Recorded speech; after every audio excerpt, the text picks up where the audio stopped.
Allez, moi je suis parti. Ok, je parle aussi. Magnifique. Eh ben, on est en démarrage, je pense, là. Ouais, ouais, ouais. Voilà. Tu lances la discussion ou je la lance? Eh ben, moi, elle est lancée. J'ai déjà Cédric qui vient d'arriver. Donc bonjour Cédric, super. On est en direct avec Benoît Descaries qui est à Montréal. Voilà. Et alors, j'ai perdu mon Cédric, il est reparti. Ça va revenir. Je sais pas si j'ai tweeté J'ai fait une ça. erreur, j'ai oublié de le tweeter. Ah, bah, il faut que tu Je l'ai recommences, hein. tweeté juste uniquement sur Periscope. D'accord. Voilà. Bon, ben, on est en plein réglage, hein. Moi, j'ai des gens qui arrivent et d'autres qui repartent. C'est Bon, j'en ai intéressant. quelques-uns déjà, j'ai 7 personnes. Ah, c'est bien. Ok. Bon. Allez, moi, vous et cible join. Bonjour, vous et cible. Le temps de d'amener. Je ne sais pas pourquoi ça mord un tout petit peu là, mais ça va être bien. Ok. Bon. Eh bien, écoute, Benoît, je te propose de commencer. Oui, ben alors bienvenue à tous ceux qui sont sur nos périscopes respectifs. Donc, ce qu'on fait, c'est tous les samedis, ben, on récapitule un peu ce qui s'est passé au cours de la semaine. Ce qui nous a marqué sur Periscope. Donc, on va vous donner chacun nos points de vue à ce sujet. Et bon, on va parler aussi des nouveautés qui sont arrivées cette semaine sur Periscope, des nouveautés assez intéressantes, puis qui sont en lien avec moi, ce qui m'a un peu frappé, ou en fait, ce qui m'a intéressé sur Periscope. Donc, vas-y, Pierre-Philippe. Écoute, bah alors moi, les trois choses qui m'ont marqué, peut-être avant de parler des nouvelles fonctions, puisqu'il y a une nouvelle version de Periscope qui est sortie cette semaine, hein, de Paris, moi, les trois trucs qui m'ont marqué, c'est le grand succès de Nikos Aliagas, qui a utilisé Periscope pendant The Voice. On en avait parlé samedi dernier, en disant qu'il allait le faire, et il l'a fait. Je crois que ça a été un grand, grand, grand succès. Je n'ai plus en tête le nombre de followers, de gens qui ont fait du replay sur ça. Mais c'était assez fantastique. C'était la capacité offerte par Periscope d'aller vraiment dans les coulisses de The Voice. Donc ça, c'est très bien. Autre élément, en France, on a eu beaucoup de reprises médias, hein, sur le phénomène Periscope, avec certains comparent aussi avec Meerkat. Et puis, c'est tout frais depuis hier, mais tu as dû le voir aussi à Montréal, et je te laisserai la parole après. Periscope qui s'invite dans les Apple Store et qui finalement, on peut voir en live des gens qui essayent la montre, certains essayent de filmer des trucs qu'ils n'ont pas le droit de filmer. Donc voilà, c'est très intéressant. De toi, de ton côté à Montréal, je sais pas, qu'est-ce que tu as vu? Oui, ben, écoute, j'ai eu un commentaire déjà, on dit que c'est long à charger, donc je ne sais pas trop ce que ça veut dire. Il restera à voir, peut-être élaborer un petit peu sur. Allez. Euh, donc, oui, ben, en fait, moi, ce qui m'a. J'ai trouvé ça intéressant, effectivement, les périscopes en live depuis l'Apple Store pour nous montrer un peu. Bon, la montre, tout ça. Mais ce qui m'a intéressé aussi, c'est les sites comme Mashable, The Verge, qui commencent vraiment à utiliser beaucoup, beaucoup Periscope pour justement, une fois qu'ils ont écrit leur article, ben, ils font un live avec les journalistes sous forme d'interview parce que ce que j'ai remarqué, c'est que c'est assez difficile de basculer d'un écran à l'autre. On est un peu. C'est pas évident. Donc, vaut mieux, je trouve que ça fonctionne mieux sous forme d'interview. Ouais. Alors, ça, c'était assez intéressant à mon point de vue. Donc, ces interviews, ces commentaires sur les nouveaux produits. Ben, cette semaine, c'était évidemment la montre d'Apple. Donc, c'est le premier truc qui m'a frappé. Toi, qu'est-ce qu'il y a eu vraiment comme deuxième truc qui t'a frappé cette semaine? Oh, écoute, non, moi c'était ce que je disais tout à l'heure, hein, c'est The Voice, je trouve, qui nous a amené des coulisses. C'est aussi Europe 1 qui très intelligemment le matin nous donne aussi à l'intérieur de la radio l'ambiance au niveau du studio, et ça c'est très très agréable. Voilà, donc je pense que c'est aussi plein de surprises, plein de gens qui testent, on voit plein de choses, il y a des formats qui vont sortir. Moi, de mon côté, sans faire trop de promo, on a fait plusieurs initiatives, hein. On a fait une première, c'est avec Henri Kaufmann sur nos vidéos du succès. On a fait nos deux premières vidéos du succès en utilisant Periscope et avec des commentaires. Donc ça, il y a des usages qui sont là-dessus. L'ami Philippe Wechter, qui est chef économiste chez Natixis aussi, qui a fait son premier podcast de commenter ce qui se passait dans l'économie avec Periscope, là aussi un format intéressant. Et puis un autre ami, Stéphane Getto, qui lui a fait une visite d'une agence bancaire, nouvelle génération. Donc c'était aussi une première, et je pense que c'est très intéressant de faire rentrer des outils comme Periscope dans des agences ou dans des lieux un peu spéciaux pour découvrir un peu en avant-première des choses nouvelles. Et toi? Ouais. Ben moi, il y a un truc qui m'a vraiment frappé. J'attendais ça avec impatience, c'est l'utilisation de Periscope par les politiques. Euh, J'en suis quelques-uns. Bon, il y en a plusieurs qui ont des comptes, mais il n'y a pas grand-chose qui se passe. Ils sont encore à 1 au niveau des cœurs reçus. D'ailleurs, si vous aimez le Periscope que l'on fait en ce moment, le Pericast, ben, donnez-nous quelques petits cœurs. Et donc, ce que j'ai aimé, moi, au niveau Bonjour Olivier. politique, c'est par exemple ce qu'a fait l'UMP. Donc, l'UMP, ils sont entrés de plein pied en utilisant le Periscope. Ils ont diffusé plusieurs conférences de presse. Donc ça, je trouve ça assez intéressant. Je trouve que c'est une bonne utilisation. Ça va sûrement se peaufiner. Mais ils sont entrés de plein pied. Donc, il y a quand même un mouvement de ce côté. Le seul truc, c'est évidemment, puis ça, je pense que la nouvelle fonctionnalité qu'offre Periscope au niveau de non pas la modération des commentaires, mais au niveau de pouvoir décider qui va commenter ou non sur Periscope, ben ça va, à mon sens, aider pas mal. Parce que, évidemment, en politique, ben, on a toujours des gens qui ne nous aiment pas, donc il peut y avoir des commentaires désobligeants ou plus ou moins intéressants. Mhm. Donc ça, on va pouvoir les bloquer au fur et à mesure qu'on avance. Mais l'expérience que fait l'UMP m'a surpris, disons, cette semaine. D'accord, c'est original. Et puis on va avoir des conférences de presse, hein. Moi j'ai reçu plusieurs invitations pour des conférences de presse de gens qui effectivement veulent utiliser Periscope. Donc c'est intéressant aussi au niveau des nouvelles façons de communiquer.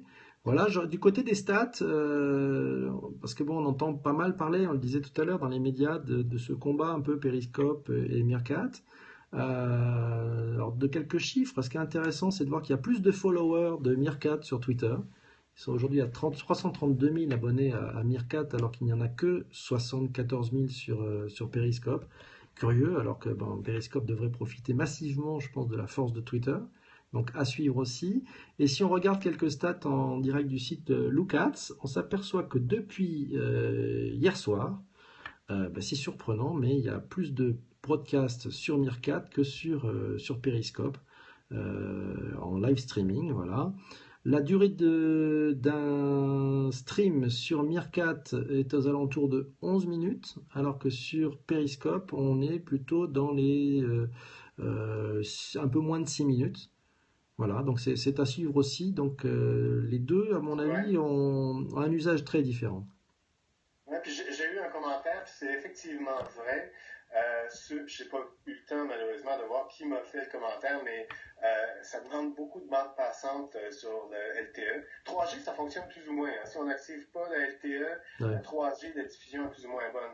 Mais en LTE, ça demande beaucoup de bandes passantes. Je pense qu'il y a une optimisation à faire de ce côté. J'ai remarqué que moi, en quelques jours, j'ai 6 gigas de Ah bandes d'accord, passantes de consommer, ouais, ça par va. mois. Donc, en quelques jours, je suis arrivé à 2 gigas, pardon. Donc, il y a un petit problème de ce côté.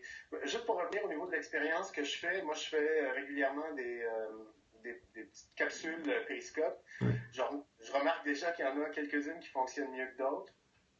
Je veux développer une nouvelle forme d'expérience, un peu sous forme de ce qu'on fait, mais sous forme d'interview live sur place, donc mais des interviews périssables, donc éphémères. Ouais. C'est un concept que je trouve intéressant. Donc, tu vois maintenant demain ou sinon c'est terminé. Donc, il y a un aspect assez intéressant là-dedans que je veux explorer. Et et si on parlait un peu des nouvelles fonctionnalités de la nouvelle version de Periscope. Ouais, si tu veux. Alors, avant que tu nous les décrives, moi, je vais te donner deux petits trucs que j'ai trouvés. Ouais. Le premier, c'est que il y a un décalage d'environ 10 secondes entre ce qu'on dit et ce qui se voit. C'est-à-dire que je fais le test toujours de mettre mes lunettes. Tu vois, là, je viens de mettre mes lunettes et je ne sais pas si toi, tu vois déjà que j'ai mis mes lunettes ou pas encore. Et ça va arriver avec un décalage de 10 secondes. Bon, c'est sûrement le trajet pour faire Paris-Montréal.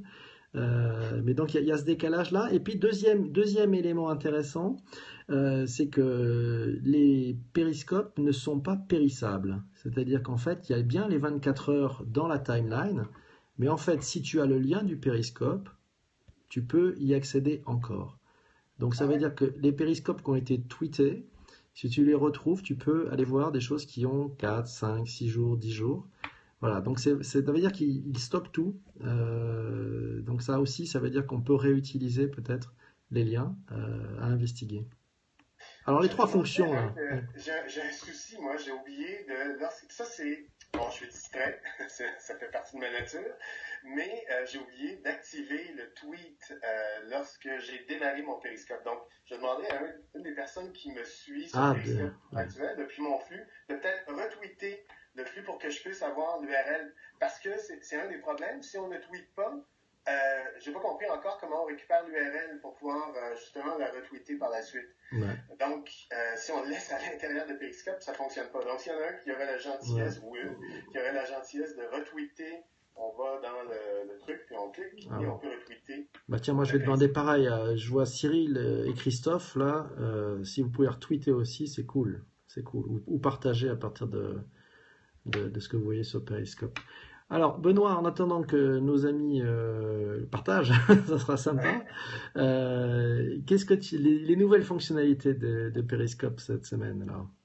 Ben écoute, la fonctionnalité la plus intéressante, c'est de pouvoir sélectionner qui va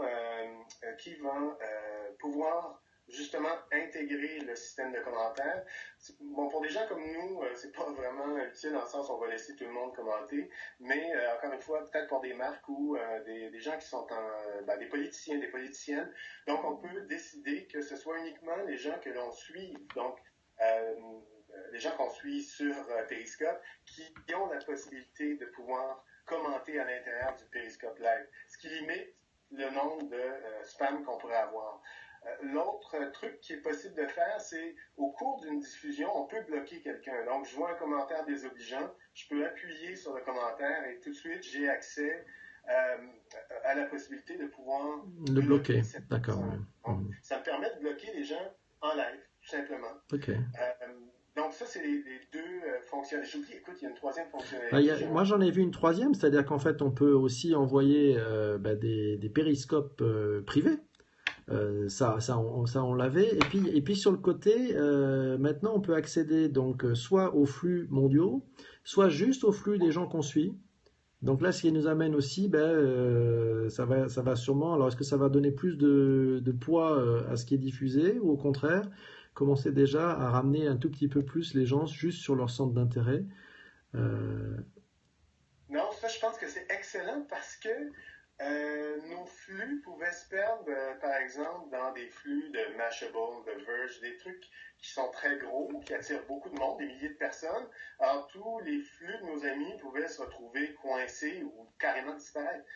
Donc là, ça permet d'avoir séparé ces deux flux, permet d'avoir accès rapidement aux gens que l'on suit et voir les diffusions en cours et pouvoir participer à ces diffusions-là. Je pense que pour moi, ça devait se faire, puis c'est vraiment une excellente fonctionnalité.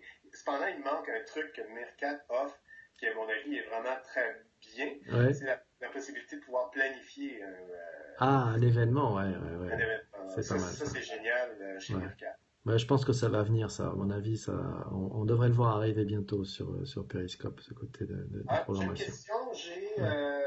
Mathieu qui me demande et qui me dit je comprends pas à quoi servent les cœurs. Est-ce que tu peux nous expliquer à quoi servent les cœurs TPC? L'écart. Les cœurs. Ah, les cœurs! Ben, Ouais, les cœurs, c'est pour dire qu'on apprécie. Les cœurs, ouais. c'est pour aussi encourager, c'est-à-dire que ça rend les choses vivantes. On n'en a pas eu beaucoup là d'ailleurs aujourd'hui. Et je pense que c'est très encourageant, c'est que ça permet aussi à celui qui filme ou qui interviewe ou qui se filme d'avoir une interaction qui se fait pas forcément avec des commentaires. Mais c'est comme partout, je crois que les cœurs, les likes, Ouais. les pouces et autres, ça a toujours fait partie de trucs intéressants dans le web, quoi. Ouais, puis c'est un peu le type de classement qu'utilise Periscope en ce sens où les gens qui ont énormément de cœurs se retrouvent en tête de liste. Donc, Ouais. pour l'instant, c'est ça. C'est ça. Et il y a des gros classements, donc après il va falloir faire des tris parce que c'est toujours les mêmes pour l'instant, c'est-à-dire qu'il y a la prime Ouais. au premier. Donc ceux qu'on ne sait plus, il y en a qui ont plus d'1 million ou 2 millions de cœurs. Waouh! Donc ils sont toujours en Ouais. haut, donc et mécaniquement c'est eux qui récupèrent le plus de cœurs, quoi. Donc Ouais, mais puis ça va se maintenant, retravailler, ça. Ouais. la question qui tue. Est-ce est-ce que comme sur Twitter, sur Google+, sur Facebook, il sera possible, ou c'est peut-être déjà possible, est-ce qu'il sera possible d'acheter des cœurs? Ça, à mon sens, c'est ce qui tue un peu la nature des Ah, médias sociaux, les gens qui waouh. se mettent à acquérir des likes, des followers. Je comprends pas vraiment le principe, mais en tout cas. Ah bah oui, je pense que oui, on devrait voir arriver si la course au cœur signifie quelque chose, c'est toujours pareil. Mais ça peut être important pour certains, effectivement, des propositions de faire en sorte que dans des pays où les salaires sont très très bas, on peut acheter des cœurs et des comptes plus ou moins faux où des robots vont maximiser le nombre de cœurs. Ça devrait arriver un peu plus tard, mais c'est comme toujours, hein, quand il y a des nouveautés, autour des chercheurs d'or, il y en a qui fournissent les pelles et les pioches et qui ont toujours des choses à vendre, donc c'est normal. Alors, on me demande, j'ai France 69 qui me demande combien de temps le message reste à l'écran. Puis c'est un des soucis, je trouve, à mon point de vue de Periscope, c'est que les messages ne s'affichent pas très longtemps sur l'écran. Donc, on parle de environ 4 ou 5 secondes maximum. Ça aussi, sur Mercat, il y a cet aspect-là qui est intéressant. D'une part, les messages de mon ils sont limités au premier tiers de l'écran environ. Sur Periscope, ils montent presque aux trois quarts de l'écran, d'une part. Et d'autre part, sur Mercat, il est possible de glisser vers le bas l'écran pour aller voir les messages plus Ouais. anciens. Donc, de revenir sur d'anciens messages et de pouvoir les voir. Donc, il y a une petite problématique à régler à ce niveau-là. Par contre, sur Mercat, le problème, c'est que ce sont des tweets. Et à mon avis, ça vient un peu mettre beaucoup De bazar dans les timelines ouais, de Twitter, je pense. Alors, c'est peut-être d'ailleurs pour ça que Twitter a essayé alors, peut-être pas que pour ça, mais de freiner un peu le sujet, parce que c'est vrai que ça fait des timelines compliqués, quoi, même désagréables de temps en temps. Ouais. ouais. Ok. Euh, je demandais encore, je réitérais si il y a une des personnes qui regarde mon périscope de pouvoir retweeter mon périscope. Il n'y a personne qui l'a fait. Vous allez vous appuyer sur le petit bonhomme qui indique le nombre de personnes qui assistent au live et tout ce que vous avez à faire, c'est d'appuyer sur. Comment il s'appelle le bouton? C'est. Partage, share, non, je sais plus. Partager, share, Partager, je ouais. crois, hein, ouais. Pour que je puisse avoir l'URL du live. Est-ce que tu as vu si c'était possible de récupérer l'URL de son live via le replay? Alors, écoute, j'ai un truc qui est pire que ça. Je viens de récupérer en live notre flux sur mon Mac. C'est très étrange. Je vais me permettre de le filmer. Voilà. Donc maintenant, tu es en live sur le Mac. Je sais pas si tu vois ce que je te montre là. Donc ça veut dire ça y est, c'est nouveau ça. Je l'avais pas vu cette semaine. Est-ce On- que- tu vois là ou pas? Non, je vois pas. Tu vois pas mon flux. J'ai un problème peut-être de bande passante. Ce qui est étrange, si tu veux, c'est que je te trouve voilà sur le web. Toi aussi? Ouais. Laisse-moi aller voir. Voilà. Est-ce que tu vois là? Là, je suis sur mon Mac et en fait, tu apparais sur le Mac. La semaine dernière, j'arrivais pas à voir les flux Periscope sur le web. Je les voyais que Ah oui, sur mais l'appli. les flux en live sont disponibles sur le web. Ah ben, je l'avais pas vu en live. Ah, c'est les lives, Ouais, c'est les replays alors. Ok, d'accord. Ben, ouais, je c'est les pensais de replays découvrir un nouveau truc. sont pas accessibles. Bah, je me suis trompé. Je pensais que c'était un nouveau truc. Voilà. Bon, Non. on sait jamais. C'est- On sait ouais. jamais. Ok. Ouais, il y a bien les 10 secondes de décalage, hein. C'est ok. Bon, ben Benoît, c'est bien ça. Oui, ben on se reprend samedi prochain. Samedi prochain, donc 9h hors de Montréal, 15h hors de Paris. J'ai quelqu'un qui me demande sur quel site web c'est diffusé. Ben, il faut appuyer c'est sur Periscope, mais il faut appuyer sur le lien URL du live qui a été publié dans le tweet. Sur Mais moi, Twitter, j'ai ouais. oublié malheureusement de publier mon lien. C'est pour ça Ah, que je demanderai à quelqu'un de retweeter mon. d'accord. Bon, ça marche. Ok. OK, ben Bon, écoute, on se retrouve samedi prochain. ça Bye marche. bye. À samedi prochain. Ciao, ciao. Écoute, Au passe une revoir. excellente Au semaine. revoir à Au tous, revoir. merci.